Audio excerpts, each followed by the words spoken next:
Entonces, lo que les decía, la prueba de sangre oculta en heces fecal será muy importante, eventualmente rectosimoidoscopía y colonoscopía cuando veamos que es necesario, ¿no? Y eventualmente se puede hacer un enema opaco con doble contraste.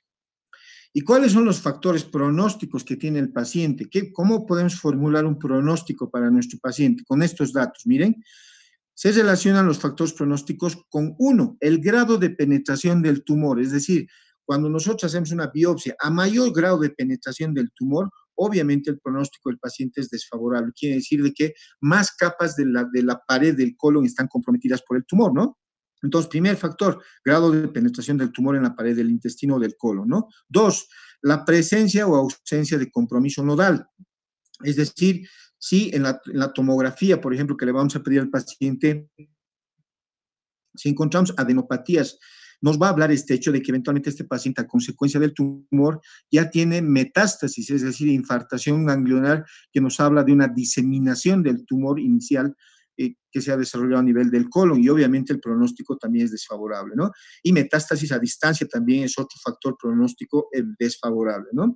Además de estos tres factores básicos que hemos comentado, se consideran de importancia, ¿sí? Como factor pronóstico, la obstrucción, por ejemplo, y perforación del intestino. Hay muchos pacientes que vienen, por ejemplo, obstruidos, ¿sí? Y nosotros decimos, este paciente debe tener un vólvulo de sigmoides. La causa más frecuente de obstrucción intestinal baja en nuestro medio es un vólvulo de sigmoides, pero lo operamos al paciente. El otro día igual vino una paciente de 70 años con el abdomen completamente distendido. Lo interpretamos como un vólvulo de sigmoides, operamos de emergencia a la paciente y se trataba de un cáncer de colon en el colon descendente. ¿Qué les parece? Que había provocado estenosis, es decir, el cáncer de colon izquierdo habitualmente se comporta con estenosis y el cáncer de colon derecho habitualmente se comporta con hemorragia, porque hay lesiones exofíticas bastante protruyentes, ¿no? Entonces, otro factor a considerar es la obstrucción y perforación del intestino, ¿no? Que van a influir negativamente en el pronóstico del paciente. Otro factor pronóstico importante que hay que tomarlo en cuenta es la determinación del CEA. ¿Qué es el CEA? El antígeno carcino embrionario. ¿Qué es el antígeno carcino embrionario? Un marcador tumoral para el diagnóstico de cáncer de colon. Cuando ustedes sospechen de cáncer de colon, hay que solicitarle al paciente el CEA, ¿no? Cuando está muy elevado, tiene un pronóstico negativo significativo. Otros factores pronósticos a tomar en cuenta son la edad, obviamente a mayor edad, seguramente el estado general del paciente se va a comprometer más. El grado de diferenciación celular, a mayor grado de diferenciación celular, nos habla de que ese cáncer está activo y obviamente hay una mitosis y una proliferación celular descontrolada que va a influir negativamente en el pronóstico del paciente. Y otro factor a tomar en cuenta es la invasión linfática y vascular que podemos encontrar en este tipo de pacientes, ¿no? Y desde el punto de vista anatomopatológico, desde el punto de vista microscópico, tenemos de que el paciente puede tener tumores epiteliales, que básicamente son el adenocarcinoma, más del 90%. Otros tumores que podemos encontrar son el carcinoma mucinoso coloide. ¿Cómo vamos a determinar cuál de estos tumores tiene el paciente? Por, obviamente, biopsia y estudio histopatológico de la lesión sospechosa de neoplasia que hemos encontrado a la colonoscopia en el paciente, ¿no? Otros, carcinoma en células de anillo de sello, carcinoma adenoescamoso, indiferenciado. Otros son los sarcomas, leiomiosarcomas y otros menos frecuentes, ¿no? Y el sistema de graduación más frecuentemente utilizado, ¿sí? Para valorar este tipo de casos está basado en grado de formación de estructuras glandulares, el pleomorfismo nuclear, es decir, las formas de los núcleos en el estudio histopatológico, y número de mitosis bien diferenciadas, moderadamente diferenciadas e indiferenciadas. ¿Y qué característica macroscópica nosotros podemos encontrar de los cánceres de colon desde el punto de vista macroscópico, a la visión directa, ¿no? El cáncer puede estar ulcerado, más en el colon derecho, eso no olvidarlo. Es por eso que hemos dicho de que los cánceres de colon derecho dan rectorragia. Es por eso de que el tumor puede estar ulcerado y dar rectorragia, ¿no? Se asientan comúnmente en el colon descendente y sigmoides, puede ser exofítico, ¿sí? Es decir, como un coliflor, polipoide fungiforme, más común en el colon ascendente, en el lado derecho, ¿no? Y ciego, puede ser anular, escirro, tiende a crecer circunferencialmente en la pared del colon, ¿no? Es decir, abarca toda la pared. En la parte inferior tenemos las imágenes, ¿no? Aquí están también las imágenes, les voy a mostrar. Puede ser ulcerado, aquí está la ulceración, ¿sí? Puede ser polipoideo, miren, como un pólipo, ¿no? Habrá que tomar biopsia. Puede ser anular o escirro, plano, como habíamos dicho, y puede ser un tumor infiltrante, que es todo esto.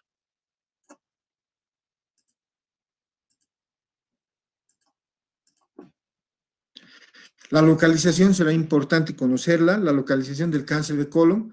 En los últimos años ha sufrido algunas modificaciones, dependerá del lugar donde se ha hecho el estudio.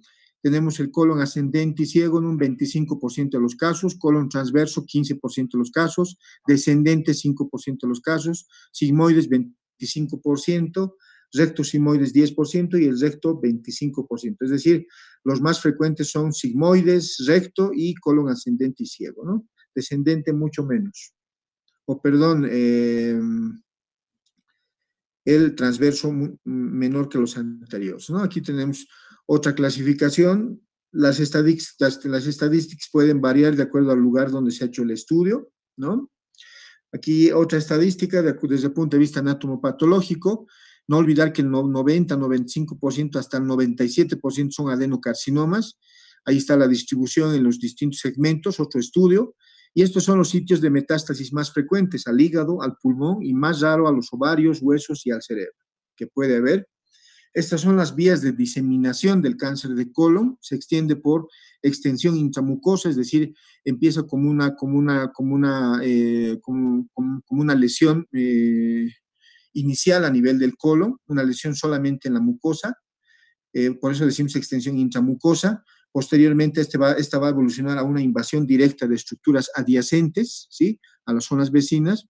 Va a haber una diseminación linfática, una diseminación hematógena, diseminación intraperitoneal y una implantación anastomótica, eventualmente referido al hecho de que aquellos pacientes en los cuales se les hace una resección intestinal del cáncer de colon y una anastomosis, si no se toma un buen margen de seguridad, puede quedar una implantación anastomótica de un cáncer residual. A eso se refiere el hecho de implantación anastomótica, ¿no? Y la estadificación.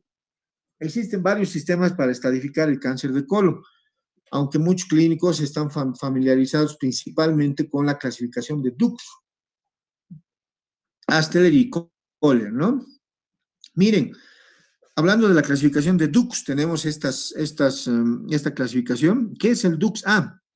Es un tumor ilimitado a la pared del intestino, sin metástasis ganglionar ni regional. Es decir, es un caso todavía que se puede tratar. Hablamos de un Dux B.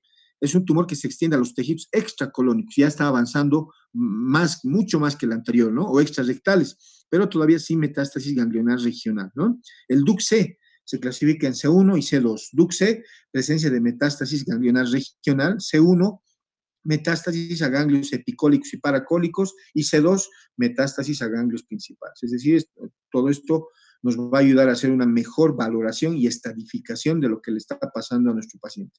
Este es el doctor Cumbert Dux, el que dio la clasificación que hasta la actualidad se sigue manejando, que nos ayuda bastante para valorar adecuadamente estos pacientes, ¿no?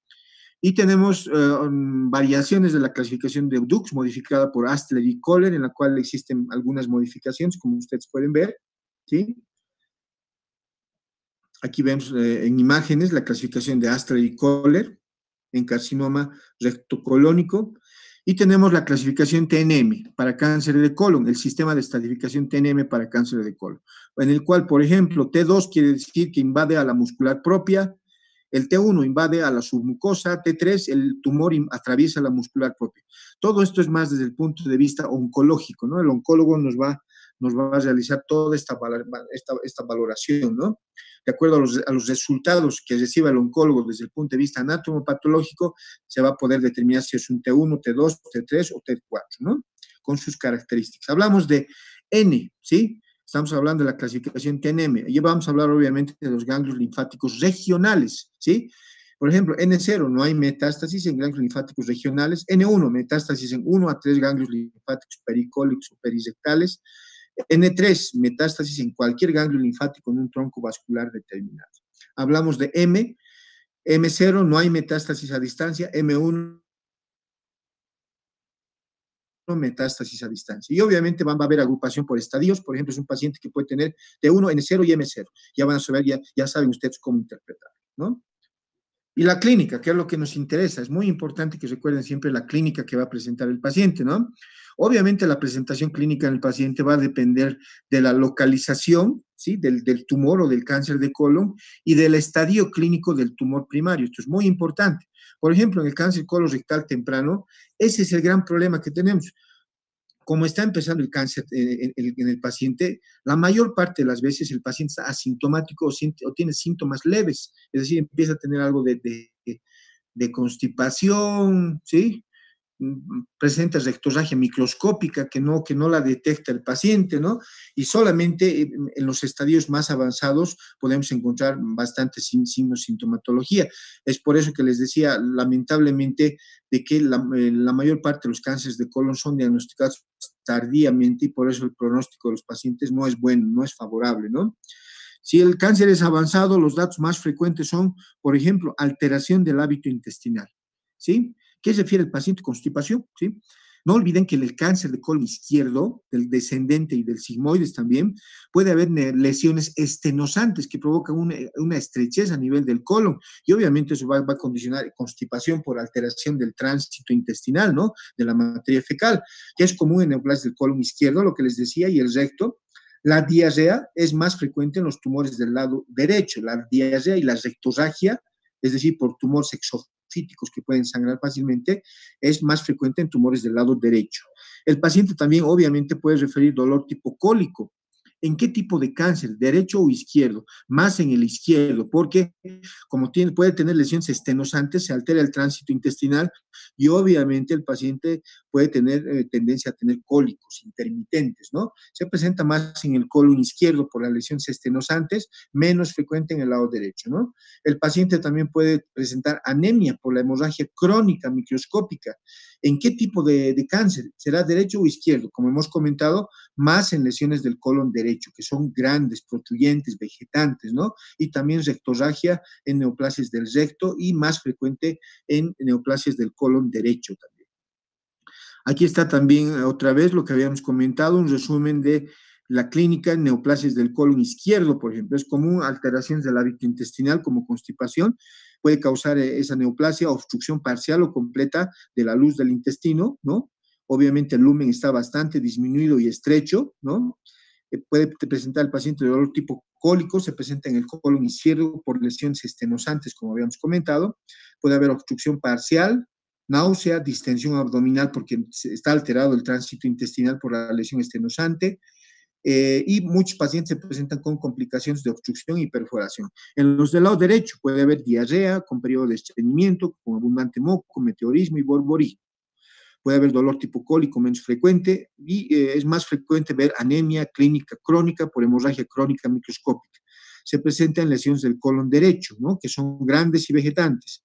Puede haber rectorragia, no tanto melena, porque la melena es más propio de la hemorragia digestiva alta, ¿no? Puede haber rectorragia y eventualmente puede haber masa palpable en fosa ilíaca izquierda o a nivel del hipogastrio en tumores del lado izquierdo sobre todo, ¿no? Y aquí están todos los datos que habíamos comentado, puede haber constipación, diarrea, dolor cólico, pérdida de peso, náuseas, todos los datos que hemos comentado, ¿no? Otras manifestaciones clínicas comunes que puede tener el paciente y que refiere con relativa frecuencia son pérdida de peso. Obviamente, como está desarrollando un cáncer de colon, refiere que el paciente por las molestias que siente no quiere alimentarse, tiene pérdida de peso, adinamia, astenia, puede estar anoréxico o hiporéxico, náumitos, puede referir dolor pélvico, ¿no? En la región pélvica a nivel del hipogastrio y tenesmo. En el cáncer de recto se complican con obstrucción intestinal y perforación, eso no olvidarlo. Y al examen abdominal, ¿qué podemos encontrar? Esto, ¿no? Podemos encontrar masa palpable, ¿sí? A nivel de fosa ilíaca derecha fosa ilíaca izquierda, perdón, a nivel de hipogastrio, lesión tumoral palpable al tacto rectal también. Podemos encontrar dolor en el cuadrante superior derecho también por la masa exofítica que puede haber en el lado derecho, fiebre, hepatomegalia, si hay metástasis a nivel hepático, ascitis, derrame pleural y adenopatías, que seguramente obviamente nos hablan de manifestaciones bastante avanzadas del cuadro que está presentando el paciente, ¿no? ¿Y cómo vamos a hacer el diagnóstico? Ya tenemos todo hemos hablado de los conceptos, hemos hablado de la estadificación, hemos hablado de los factores de riesgo, los factores etiopatogénicos, ¿no? ¿Cómo vamos a hacer? Hemos visto imágenes de los factores predisponentes. ¿Cómo vamos a hacer nuestro diagnóstico? Primero, colon por enema. Lo primero que hay que pedirle al paciente, colon por enema, se realiza con doble contraste. ¿Por qué se llama con doble contraste? Porque se realiza con aire y con bario, ¿no? En sospecha de cáncer multicéntrico y lesiones de tipo límites plástica. ¿Y qué dato debemos buscar en el colon por enema con doble contraste? Esto, el signo de la manzana mordida. Miren, aquí viene el colon, se estrecha y otra vez continúa, ¿no? Igual acá, viene acá, se estrecha y después continúa. Parece una manzana mordida toda esta zona. Como vamos a ver, creo que hay otras imágenes más. Aquí está. Miren lo bien que se ve el signo de la manzana mordida. Es decir, nos habla de que hay una lesión estenosante a nivel del sigmoides o a nivel del colon descendente. Nos puede ayudar a pensar en un cáncer de colon con lesión estenosante, ¿no? También a nivel de obviamente una vez que le hemos hecho el colon por enema con doble contraste, ¿qué le vamos a hacer? Otro estudio, colonoscopía, ver el colon por dentro, ¿no? Para ver qué tipo de lesión está presentando el paciente, si ya tiene tumor, no tiene tumor, o todavía está teniendo un factor predisponente como un pólipo, por ejemplo, ¿no? Nos va a permitir hacer una observación directa de las diversas lesiones y la gran ventaja de la colonoscopía, toma de biopsia, ¿no? Se usa la clasificación de Borman, la misma clasificación que se utiliza para el cáncer gástrico avanzado, ¿se acuerdan, no? Para la descripción macroscópica del tumor. Aquí abajo tienen la clasificación de Borman, ¿sí? Que es esta, vamos a utilizar esta misma clasificación para la valoración.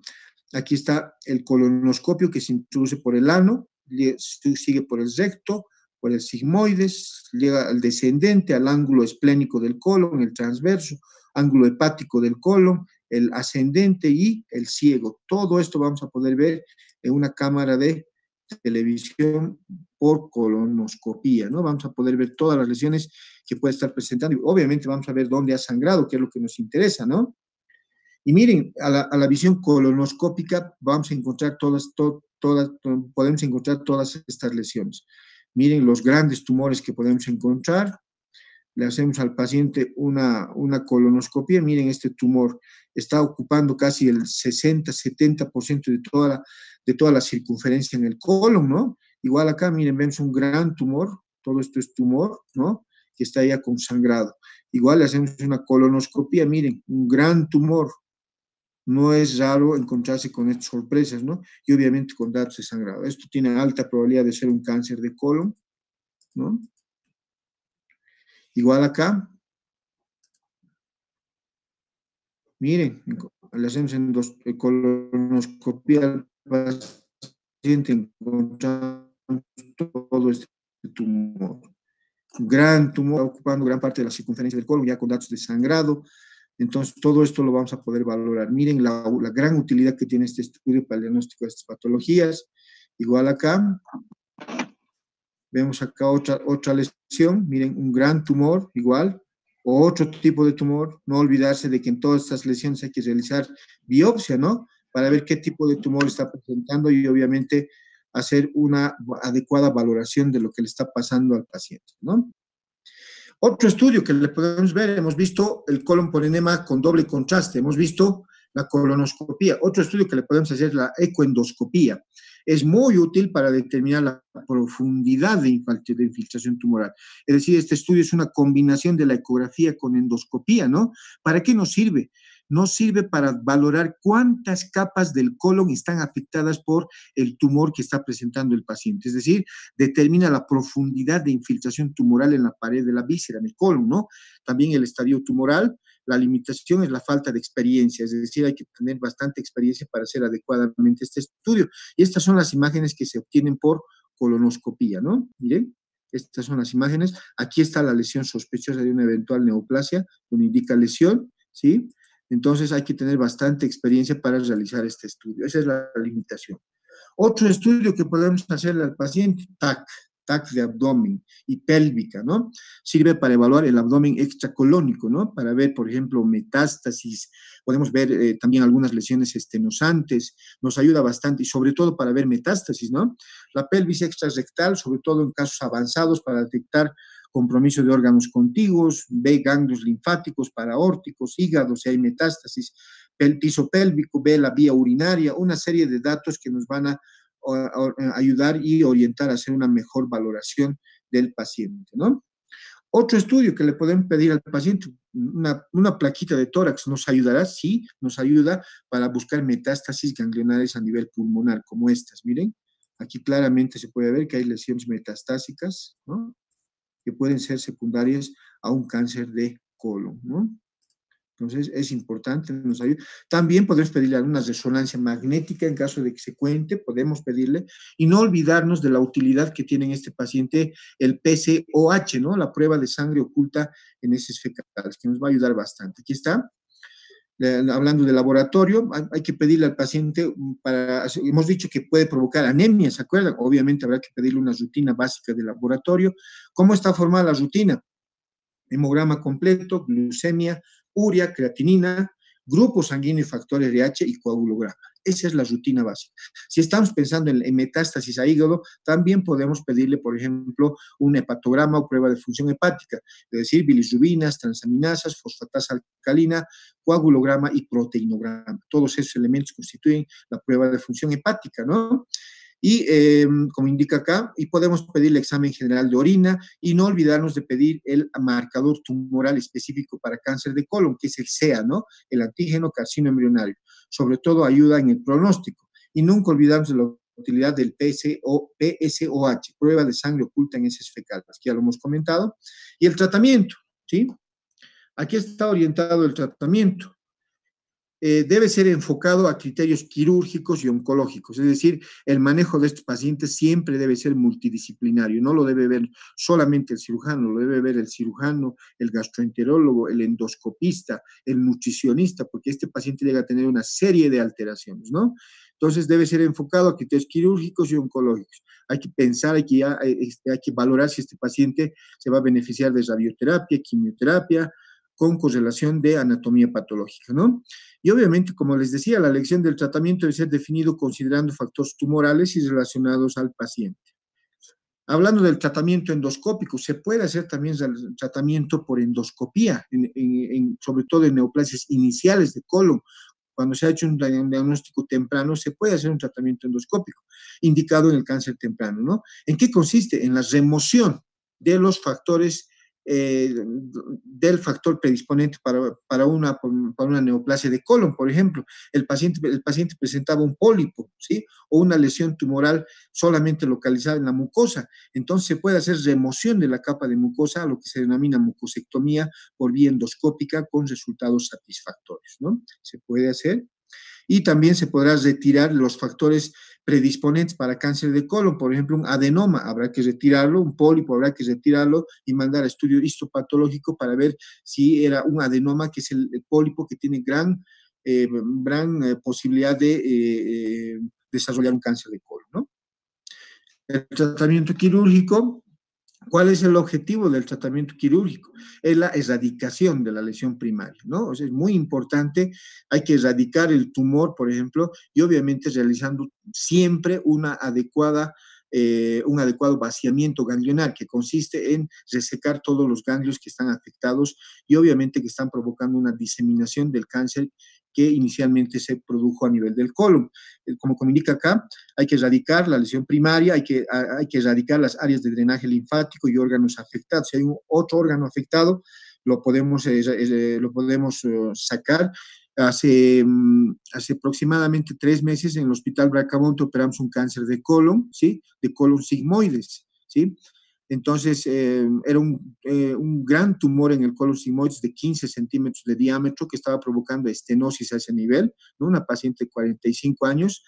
Y resecamos el tumor y cuando revisamos el resto de la cavidad hemos encontrado otros 2 tumores a nivel del intestino delgado, más o menos en el Y1, a un metro más o menos del ángulo de Treitz. Hemos tenido que resecar también esos tumores, ha sido una cirugía bastante compleja. Por eso indica acá, hay que también hacer una resección de órganos afectados, ¿no?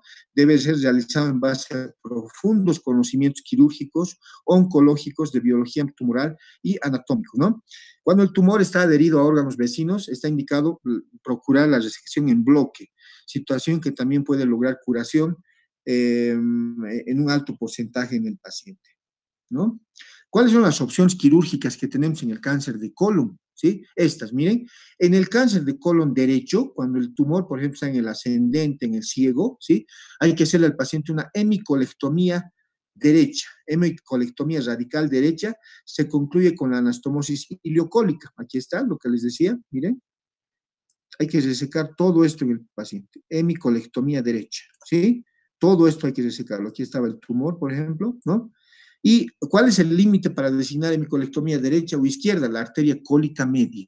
Habitualmente hay que respetar la cólica media. Ese es el parámetro o límite para designar hemicolectomía derecha o izquierda, ¿sí? Y solamente hay que se sacrifica la cólica derecha, por ejemplo, en el cáncer de colon transverso, ¿no? Entonces, en cáncer de colon derecho, hemicolectomía radical derecha, y se concluye con la anastomosis ileocolónica. ¿Cómo restituimos el tránsito intestinal en este paciente? Haciendo una anastomosis iliotransverso anastomosis terminolateral se llama, o laterolateral. Eso es lo que hacemos habitualmente en este tipo de pacientes, ¿no? En cáncer de colon transverso, ¿qué vamos a hacer? Aquí está un cáncer de colon transverso. Resección segmentaria del colon. En este caso, como decíamos, sacrificando la cólica media. No tenemos más que hacer. La colectomía transversa se ha abandonado en la práctica, muchos ya no la realizan. Los tumores de la parte proximal y medial del colon transverso son tratados con hemicolectomía derecha, ¿no? Eso también habrá que tomarlo en cuenta, depende del criterio y de la experiencia del cirujano que está atendiendo al paciente. En cáncer de colon sigmoides y recto superior, el procedimiento que se realiza, ¿cuál es? ¿Sí? Es la resección anterior, que consiste en la resección del segmento distal descendente del colon, ¿sí? Esto es lo que hay que hacer, resección de la porción distal descendente del colon, sigmoides, y de los 2/3 superiores del recto, es decir, en algunas circunstancias hay que ampliar hasta aquí arriba la cirugía, ¿no? Además de la ligadura de la arteria y vena mesentérica inferior. Eso es lo que hay que hacer en el paciente. El cáncer de recto tiene 4 objetivos, ¿sí? Curación, es decir, hay que buscar siempre una alternativa curativa, desecando toda la parte afectada. Otro objetivo es el control local, obtener márgenes de seguridad adecuados, es decir, dejar márgenes que estén libres de tumor, y regional, extirpación de todos los ganglios linfáticos. Hay que restaurar la continuidad intestinal siempre, obviamente evitando realizar eventualmente una ostomía solamente en casos necesarios, y preservación de la función urinaria, sexual y esfinteriana, referido al hecho de tomar en cuenta todos los elementos, ¿sí? De protección para evitar lesión, por ejemplo, del uréter o de otro vaso que condicione una alteración de la función urinaria, sexual y esfinteriana, ¿no? Y en el tratamiento del cáncer de colon, la cirugía es el principal tratamiento, consiste en la resección del segmento del colon que está afectado. La quimioterapia será muy importante, puede aplicarse como tratamiento complementario, como tratamiento único en estadio avanzado, solamente con fin paliativo. Y la radioterapia no siempre está indicada, pero en algunos casos se usa para reducir el tamaño del tumor antes de operar, ¿no?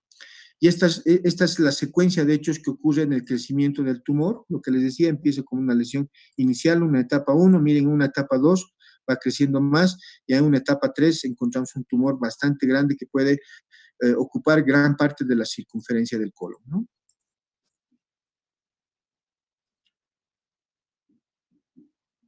Hablamos de la terapia coadyuvante, la radioterapia y quimioterapia preoperatoria. La radioterapia intraoperatoria es importante en algunos pacientes en caso de cáncer localmente afectados. Radioterapia, quimioterapia postoperatoria también es importante en algunos pacientes.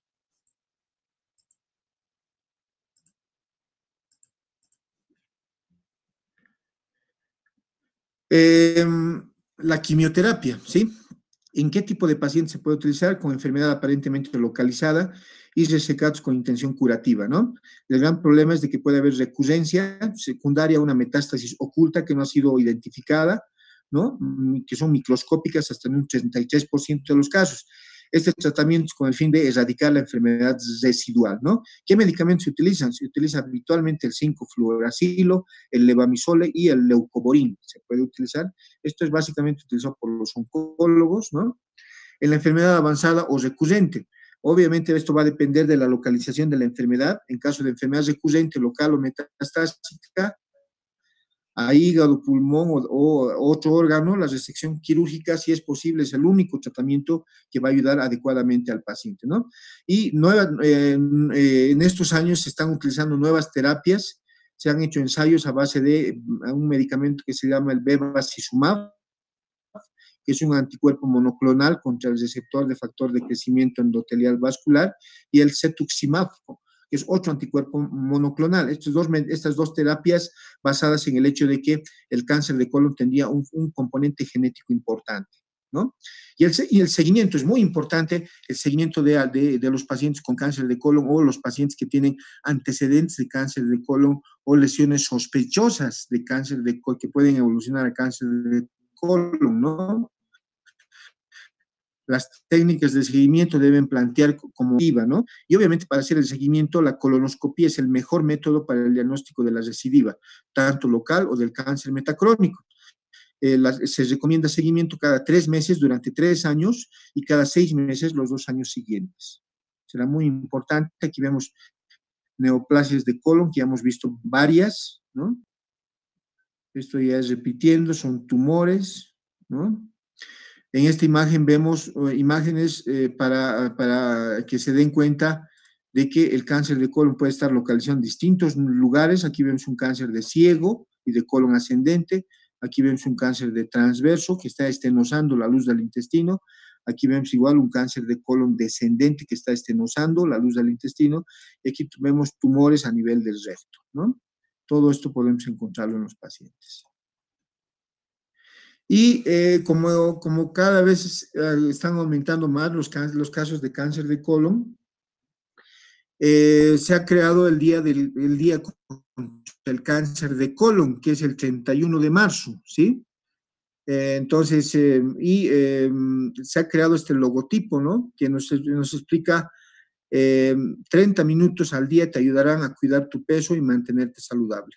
Y recuerda este logotipo los síntomas que pueden orientarnos a un cáncer de colon, que son básicamente cambios en el hábito intestinal, diarrea o estreñimiento. 2, presencia de sangre en las heces fecales, es decir, habitualmente rectorragia.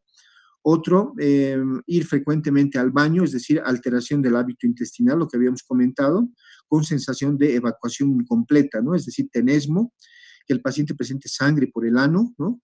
Dolor o molestia abdominal, muchos gases o cólicos intestinales intermitentes, pérdida de peso sin motivo aparente, y los síntomas eventualmente de un síndrome paraneoplásico, fatiga, adinamia, astenia, hiporexia, debilidad y anemia, datos de anemia, ¿no? Hay que buscar siempre en los pacientes que tienen anemia sin causa aparente dónde ha podido estar sangrando y podemos tener la sorpresa con una colonoscopía de que se trataba de un cáncer de colon que ha ido sangrando en forma crónica, ¿no? Y los 5 tips para prevenir el cáncer de colon: reducir el consumo de carne roja, hemos comentado la carne roja con mucha grasa predispone. 2, vigilar el peso del paciente. 3, dejar de fumar. 8, limitar el consumo de alcohol. Y obviamente el hecho de consumir más fruta, verduras, cereales y legumbres, que proporciona bastante fibra al paciente y hace de que haya menor tiempo de contacto del alimento que provoca cáncer, es decir, carcinogénico con la mucosa del colon, y obviamente se puede evitar mediante este hecho el desarrollo de una neoplasia a nivel del colon. Bueno, este es el tema de cáncer de colon. No sé si tienen alguna pregunta, muchachos.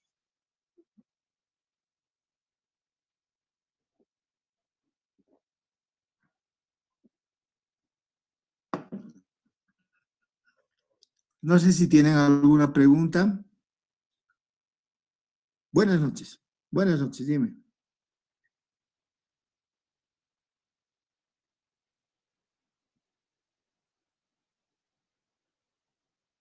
No, te cuento que según la mayor parte de los estudios, una temporada se hicieron bastantes estudios. Es muy buena tu pregunta. Se pensó de que eventualmente el intestino irritable, ¿sí?, podía evolucionar a cáncer de colon. Actualmente lo que se sabe es de que el intestino irritable es una patología o alteración funcional a nivel del colon. Funcional, es decir, y según todos los estudios que se tienen en la actualidad, no existiría posibilidad de que el intestino irritable evolucione a cáncer de colon. ¿Sí? En determinado momento, como te dije, sí se estudió bastante el hecho, pero en la actualidad sabemos de que el intestino irritable no tiene mayor relación de evolucionar a cáncer de colon.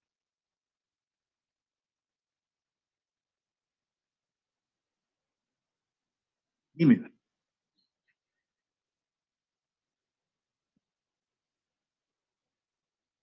Sí, durante nuestro. Sí,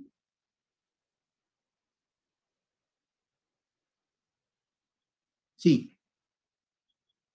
Eh, También lo hemos comentado, se debe al hecho de que cuando tú consumes más fibra en la dieta durante tu vida, sobre todo cuando eres joven, es decir,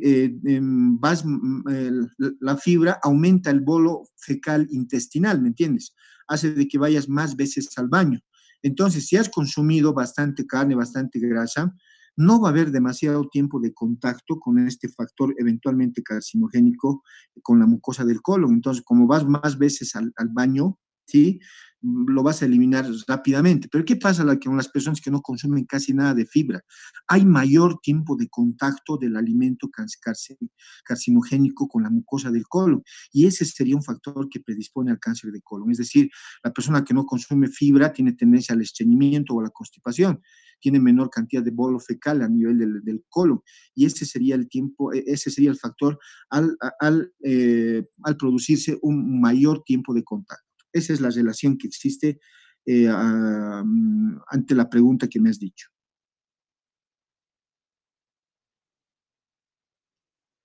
Esa es la relación. ¿Listo? ¿Alguna otra pregunta, muchachos? Entonces, como han visto, hay que recordar siempre